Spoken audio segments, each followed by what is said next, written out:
falar para vocês agora sobre um tema que ele vai começar a se tornar mais presente à medida que o calor chega.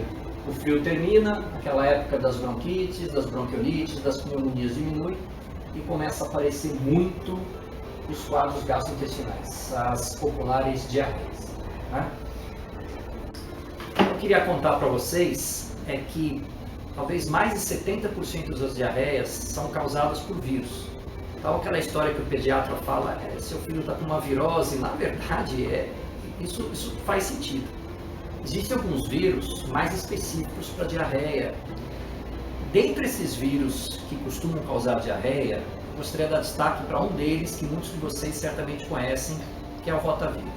Então a gente sabe que o rotavírus é uma doença viral principalmente intestinal, que pode realmente causar sérios problemas para a criança, principalmente quando essa diarreia é tão forte a ponto de causar uma desidratação.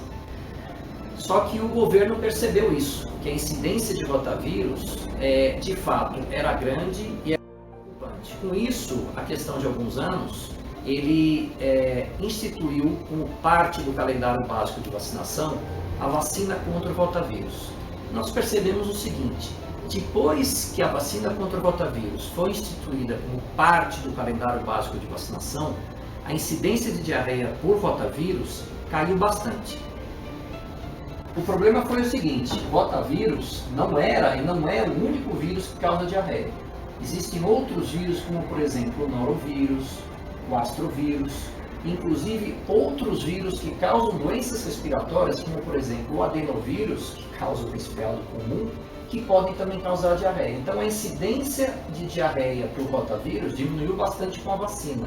Porém, a incidência de diarreia por outros vírus continuou presente. Existe um vírus chamado norovírus, que é um vírus que adora dar diarreia em aglomerados de pessoas. Então, existem casos clássicos de surtos de diarreia em navios de cruzeiro, por exemplo, onde muitos desses surtos foram causados por norovírus. Então você imagina o seguinte: um monte de gente reunido num ambiente fechado, como por exemplo um cruzeiro, né?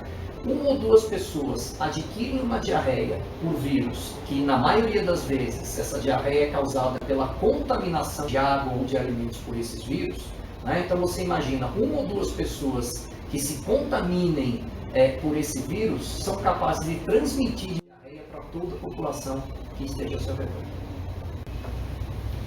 Então, queria dizer para vocês, de fato, a grande parte das diarreias é causada por vírus. E a melhor maneira que nós temos para combater isso, em primeiro lugar, é tentar manter a higiene o máximo que nós pudermos, principalmente no quesito alimentação. Então é muito importante que os alimentos sejam muito bem lavados, que nós, ao manipularmos os alimentos, lavemos as mãos. É importante também que nós saibamos a origem da água que nós estamos bebendo ou que esteja lavando nossos alimentos. Claro que não somente os vírus causam diarreia, existem também outros agentes, as bactérias. Então nós temos aí os vários tipos de Escherichia coli, né? Nós sabemos que as diarreias causadas por bactérias, por exemplo, diarreias causadas por salmonelas, por shigellas, são diarreias que podem ter uma intensidade por vezes muito maior do que diarreias causadas por vírus. E da mesma maneira que os vírus, a melhor maneira de nós nos precavermos contra as diarreias bacterianas é a higiene. De fato, nós mantemos a nossa higiene pessoal e sabemos exatamente os alimentos que nós comemos, a origem desses alimentos e principalmente a origem da água que nós ingerimos e que lavam também, são responsáveis também por lavar esses alimentos. Em relação às crianças, nós sabemos que o risco de desidratação acaba sendo muito maior do que nos adultos. Então, se eu tenho uma criança com diarreia, em primeiro lugar, é muito importante que eu ofereça sempre uma quantidade grande de líquidos para essa criança. Mas que eu observe, por outro lado, se a hidratação dessa criança começa a entrar numa faixa perigosa. Por exemplo, uma criança com diarreia, que fica muito amuadinha, que fica com a boca seca, a língua seca, o olhinho fundo, uma criança que passa a não querer mais ingerir líquido, esse eu aconselho vocês que nesse ponto, de fato, procurem seu pediatra. E o tratamento para diarreia? Como é que nós vamos tratar uma criança com diarreia?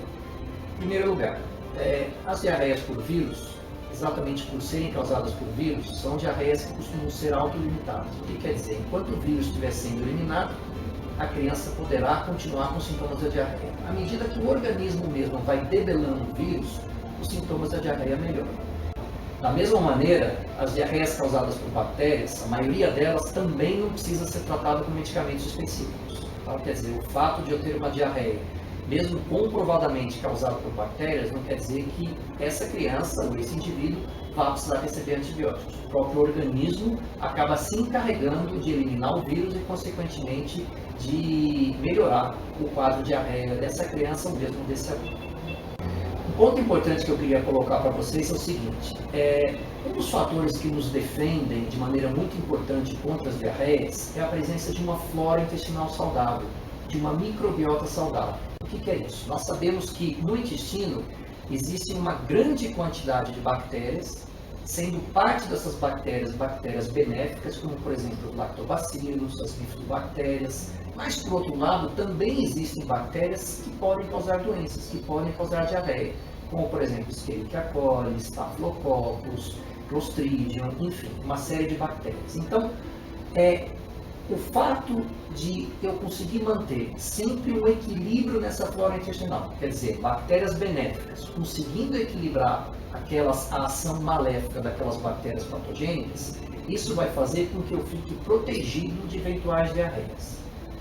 O que eu queria destacar nesse aspecto é o seguinte: a partir do momento que uma criança, por exemplo, desenvolve uma diarreia, obrigatoriamente aquele equilíbrio da flora intestinal passou a estar desequilibrado.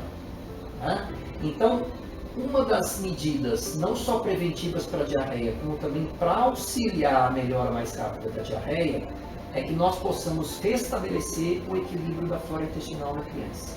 Então, muitas vezes, o seu pediatra vai te recomendar o uso de um probiótico. O que é um probiótico? O probiótico é um conjunto de micro-organismos, de bactérias, por exemplo, benéficas para o intestino, que não vão deixar aquelas bactérias maléficas se proliferarem. Converse um pouquinho mais com o seu pediatra sobre esse assunto, que tenho certeza que você vai ter boas surpresas. Tá bom? Muito obrigado.